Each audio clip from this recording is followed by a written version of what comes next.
Good morning. I am Kian Ponce, I am Jasmine Marita Goy. and today we are going to solve and explain how this word problem of optimization works. So, the given problem is Mrs. Precious Batumbakal, a Filipina actress, decided to renovate and refurbish her husband's rectangular horse field by using a brick wall on one side of the horse field and wooden fencing for the other three sides. If she has only 50 feet of wooden fencing, find the dimensions that would give her the maximum area of his husband's horse field. And what is the maximum area? So, by just reading the given word problem, we all know that Precious Batumbakal has a horse field. So, nasa horse field, rectangular horse field. And then, so first, let's draw the horse field. Ano siya? And then, ni ana siya ang pag-renovate niya o refurbish sa iyang rectangular horse field sa iyang asawa kay made out of brick wall. Ang usa ra pud ka side. So brick wall ang usa ka side.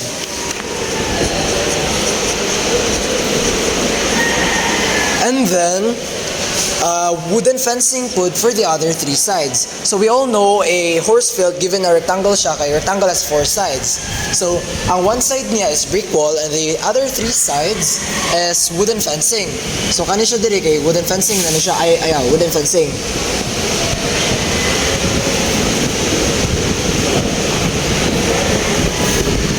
Yes. So una tong length and width. After that, kay let's let length and let width be x and y.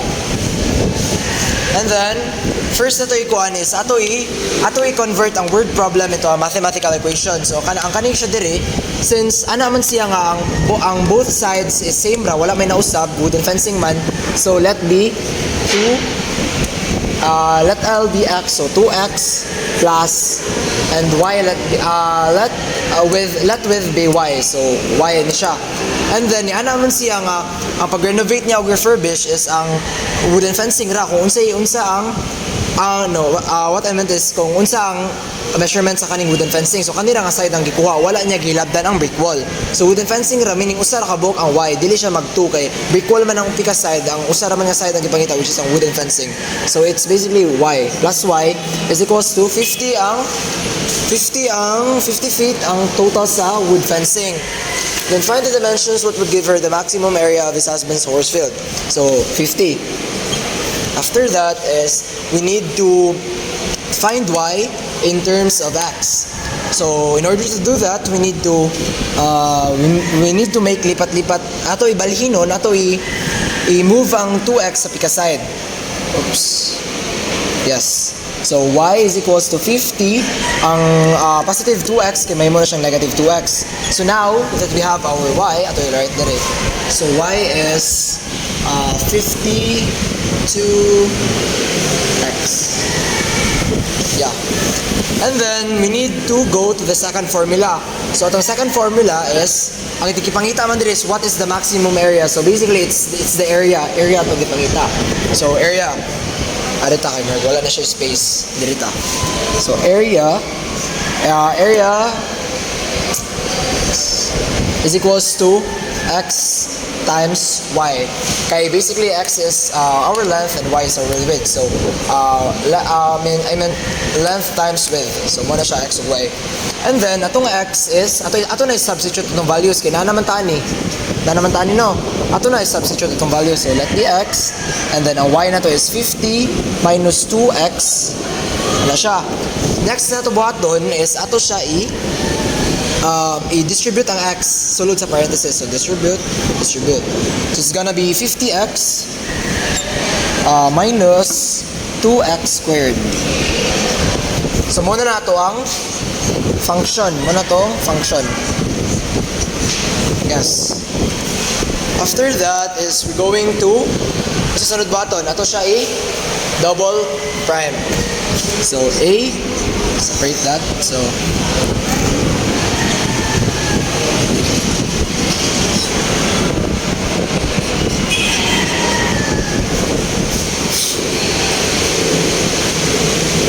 So 50 minus, wait, ato na siya i-derive ang 2x squared. So 2 times 2 is equals to 4. And then x squared is gonna be x. Kay 2 minus 1 is basically 1. So 4 minus 4x na lang. So muna itong prime. After that, ato siya i-equate of 0. So by equating it to 0, we have, let's move to the other side. So let's equate it to 0. Ang kani siya. So 50, hindi siya maklaro. So 50, lato 4x, it's gonna be 0. So ato i-move ang 50 sa on the other side para makancel na to, and then makuha na to atong x. So negative 4x, bali na to ang 50, ang positive 50 will be negative na siya. And then ato i-divide both sides by negative 4, cancel negative 4, and then x is negative 50 divided by negative 4 is equal to 12.5, or in fraction is 25 over 2. Oops. 25 over 2. So yeah, wala to x. So now we have our x.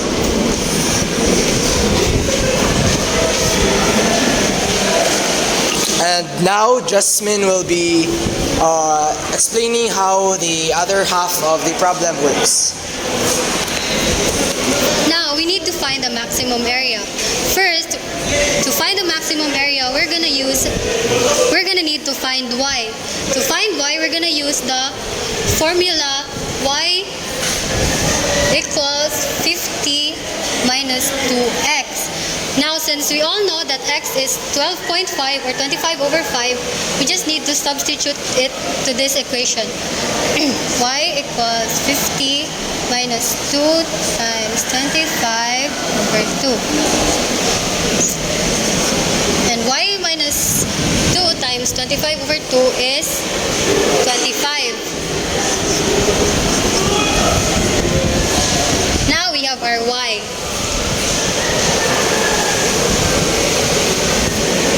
So to find the maximum area, we're gonna use this formula.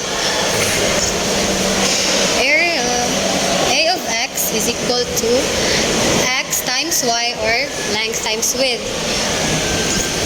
Since our length is 12.5, and we're gonna multiply it to 25, this is equals to 312.5 feet squared. Oh.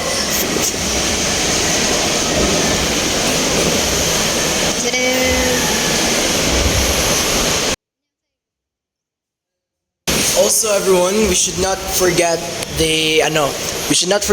get the double prime. So to get the double prime, we have let's put it here na lang.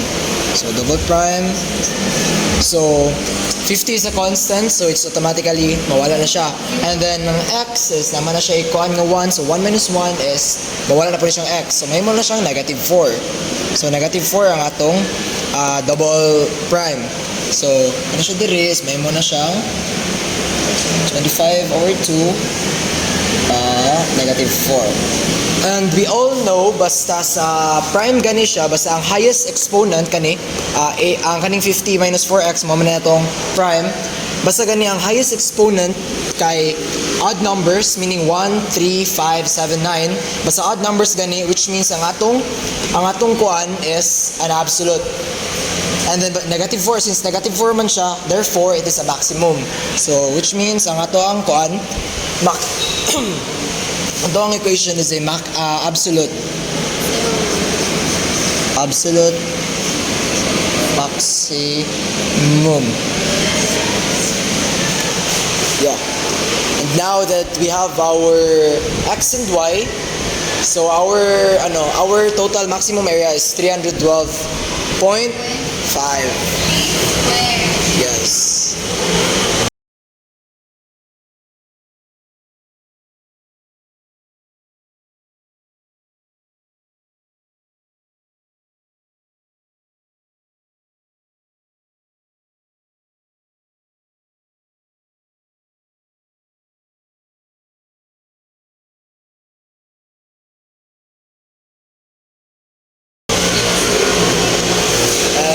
that's it for our tutorial.